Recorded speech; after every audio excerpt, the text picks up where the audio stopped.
Moving to risk capital. To be successful over the long term, you need to have capable entrepreneurs. And the risk capital to support the conversion of research into commercially viable technology products and services. And I believe that a new conceptual framework needs to be developed that shows that regional economic growth explicitly recognizes the role of entrepreneurship. Because if you don't have entrepreneurs that are starting new companies, you risk being too dependent on a couple of large firms that don't typically invest as much in R&D. And so it's really this intensity of the entrepreneurial environment. Whether you have entrepreneurs that recognize the opportunities, have the motivation and skills to capitalize on it. They will enhance startup efforts and, more importantly, have the environment in place that allows those startups to grow into mid-sized companies. Once again, the green states here are doing best. In the case of Oregon, it was fourth on this measure. So it does much better in terms of access to risk capital and entrepreneurial growth. These are some measures of small business vitality from a recent study we did looking at the life science clusters in the United States. And it was done comparing and contrasting Greater Philadelphia. These are firms that have less than 20 employees, so it looks at startup rates and how well they've done in therapeutics, healthcare services overall. And it is very interesting when you look at it. Philadelphia comes up second overall in our life science study, but in its ability to create new companies, it hasn't done quite as well. It's very reliant upon the pharmaceutical industry, and there are other regions that are much more entrepreneurial. Human capital is a region's most vital asset. Today, concentrations of talent are attracting firms as opposed to industry agglomerations being the principal attraction for people. Because if you are an advanced economy today, you can no longer compete on a low-skill, low-cost basis. You need human capital. And this has measures of stock of human capital, like the percent of the adult population with a bachelor's degree or above or a PhD, and also incorporates recent degrees awarded in various technology fields. So that is your flow measure. So absolutely critical. Those states there in red are having a very difficult time creating the human capital locally to grow their economies. Once again, very quickly back to human capital from the life sciences. This shows an area where Philadelphia has done very well in creating human capital within the life sciences. So there are 11 different measures all the way from bachelor's degrees to PhDs to MDs, and then recent graduation rates in these areas. And Philadelphia has actually moved ahead of Boston, which has been ahead at least since the late 1970s. So there's been tremendous improvement in human capital in the Philadelphia area. This is technology and science workforce. This looks at occupations. So as opposed to degrees that are granted, but the occupations that are in place. And what you find is that these knowledge workers, as they migrate to regions, there's a self-reinforcing growth process that's developed, and it's something that can help sustain their economies. This just shows you some of the occupations that we typically include in there.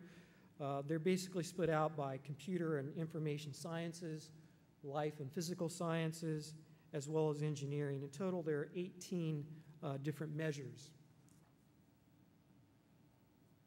So technology concentration and dynamicism is really more of an outcome measure in looking at how well you're using those assets.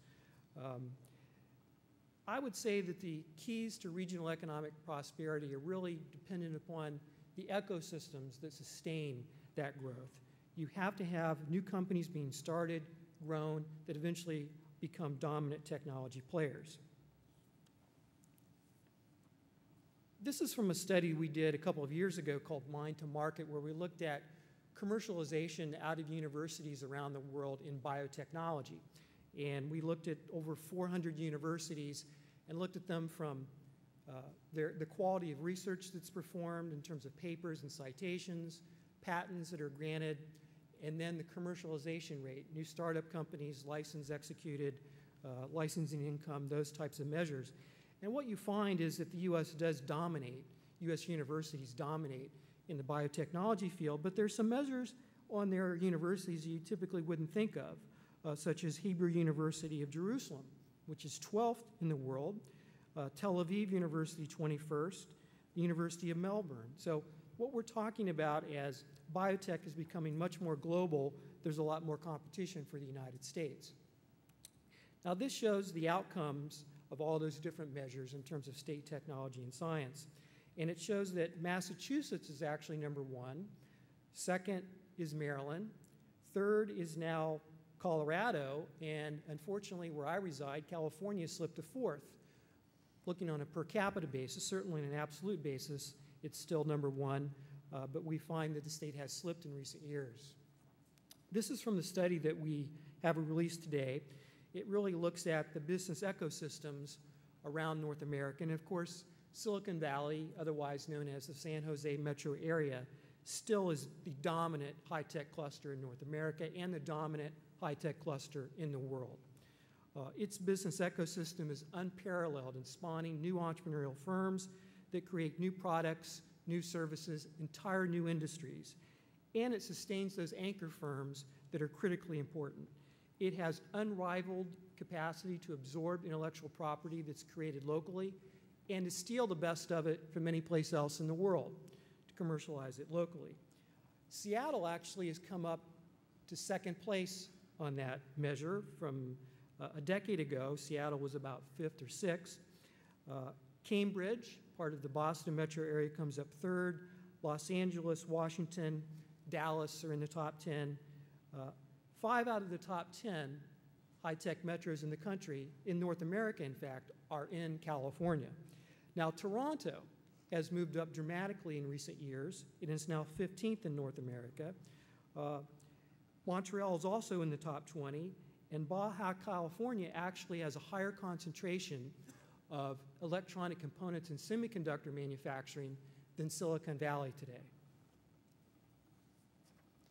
This just shows you that there's a relationship between per capita income in states here in the United States and where states score on our State Technology and Science Index. You can explain 3/4 of the variation in per capita income based upon how well you performed in that State Technology and Science Index. It shows you the innovation pipeline of firms that are being created and the knowledge that people place in those firms.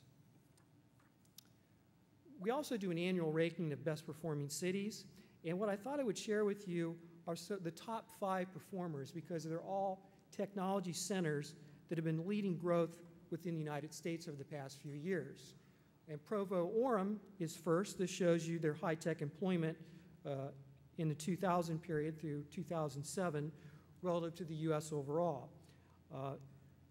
It has improved dramatically in the most recent years. It's one of the leaders in wage and salary growth, which typically is associated with high-tech jobs that are being created. Provo-Orem has benefited from increased research and spinoffs at Brigham Young University.